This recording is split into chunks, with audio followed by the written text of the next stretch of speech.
Residential life के बारे में कि एएमयू में अगर आप रिसाइड करना चाहते हैं और आप एडमिशन लेना चाहते हैं तो और आप आउटसाइडर हैं, आप अलीगढ़ियन नहीं हैं, तो क्या रेजिडेंशियल फैसिलिटीज़ हैं जो एएमयू प्रोवाइड करता है। तो students are normally allocated a hall of residence at the time of admission, यानी जब भी आपको एडमिशन दिया जाएगा तब आपको एक हॉल ऑफ रेजिडेंस भी एलोकेट किया जाएगा। ठीक है, तो जो आपका हॉल ऑफ रेजिडेंस होता है उसमें बहुत सारे हॉस्टल्स होते हैं जो कि एक प्रोवोस्ट जो है उसको एडमिनिस्टर करता है, उसको मैनेज करता है। फैसिलिटीज़ होती हैं यहाँ पे जैसे कि रीडिंग रूम हो गया, कॉमन रूम हो गया, इंडोर और आउटडोर गेम्स भी अवेलेबल होते हैं इन सभी हॉल ऑफ रेजिडेंस में।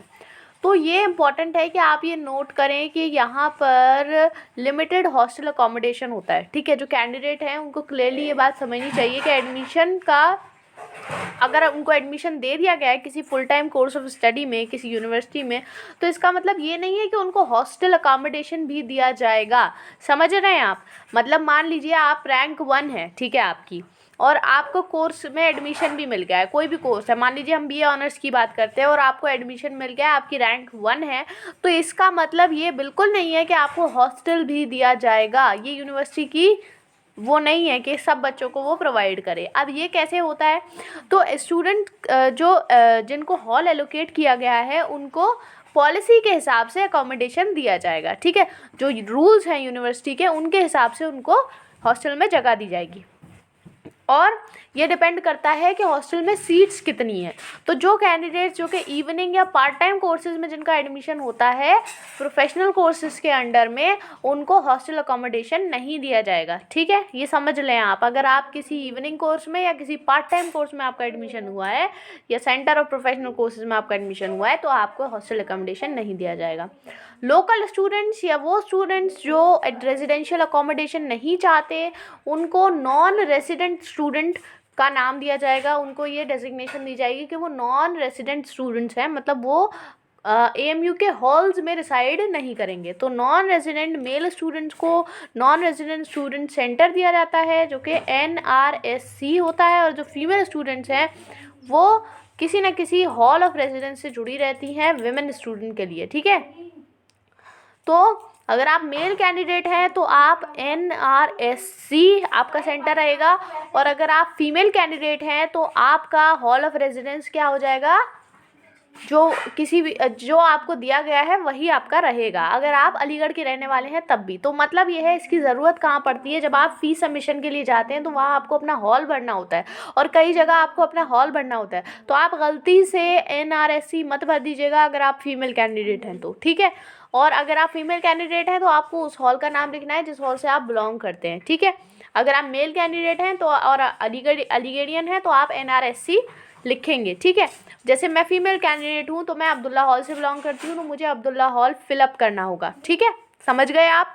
मैं NRSC नहीं हूँ, ये गलती हो जाती है शुरू में, ये समझ लें आप। नॉन रेजिडेंट स्टूडेंट सेंटर सिर्फ मेल कैंडिडेट्स के लिए है, फीमेल कैंडिडेट्स के लिए नहीं है। अच्छा, अब हम बात करते हैं डिसिप्लिन की। तो जो यूनिवर्सिटी का प्रॉक्टर है और उसके जो भी एसोसिएट्स हैं, यूनिवर्सिटी के प्रॉक्टर हैं और उनके जो भी एसोसिएट्स हैं वो डिसिप्लिन मेंटेन करने के लिए ज़िम्मेदार हैं, कैंपस की सिक्योरिटी के लिए ज़िम्मेदार हैं। फैकल्टी के deans, principles of school, colleges, polytechnics, chairman of department of studies, वो ऑर्डरली बिहेवियर स्टूडेंट का फैकल्टीज़ में ये इंश्योर करना उनकी ज़िम्मेदारी है, कॉलेजेस का, पॉलिटेक्निक्स का, स्कूल्स का, डिपार्टमेंट का रिस्पेक्टिवली। और जो प्रोवोस्ट और वार्डन्स हैं उनको हॉल ऑफ रेजिडेंस में यही चीज़ मेंटेन करने की जिम्मेदारी है। रैगिंग, तो रैगिंग का अगर हम जहाँ तक बात करें तो रैगिंग यूनिवर्सिटी में बैंड है और एक ये पनिशेबल ऑफेंस है। एएमयू स्टूडेंट कंडक्ट के हिसाब से डिसिप्लिन रूल 1985 में बनाया गया है, तो आप प्रॉपर ये मतलब हो सकता है कभी इसकी ज़रूरत पड़े। ठीक है, तो रैगिंग जो है वो यूनिवर्सिटी कैंपस में बैंड है और एक पनिशेबल ऑफेंस भी है एएमयू के स्टूडेंट कंडक्ट के हिसाब से और डिसिप्लिन रूल के हिसाब से 1985। और जैसे कि मैं भी एक स्टूडेंट हूँ तो रैगिंग है नहीं, मतलब मैंने तो कभी ऐसा कोई केस देखा नहीं, पर्सनली मैं अपनी बात करूँ तो। ठीक है, बाकी सबके एक्सपीरियंसेस अलग अलग होते हैं, तो आपको एक राय और लोगों से भी मालूम कर लेना चाहिए जो स्टूडेंट रह चुके हैं। सो रैगिंग इतना कोई बड़ा मतलब है नहीं यहाँ पर, बिल्कुल मतलब है ही नहीं। मेरे साथ कभी कोई ऐसा केस नहीं हुआ और ना ही मैंने कभी किसी और का सुना। ठीक, जो स्टूडेंट हैं और उनके पेरेंट्स हैं और उनके गार्जियन हैं, उनको एक अंडरटेकिंग सबमिट करना पड़ेगा प्रिस्क्राइब्ड फॉर्मेट में, टू द इफ़ेक्ट कि स्टूडेंट जो हैं वो किसी भी तरीके की रैगिंग में पार्ट नहीं लेंगे और रूल्स मानेंगे जो यूनिवर्सिटी ने रखे हैं, ठीक है।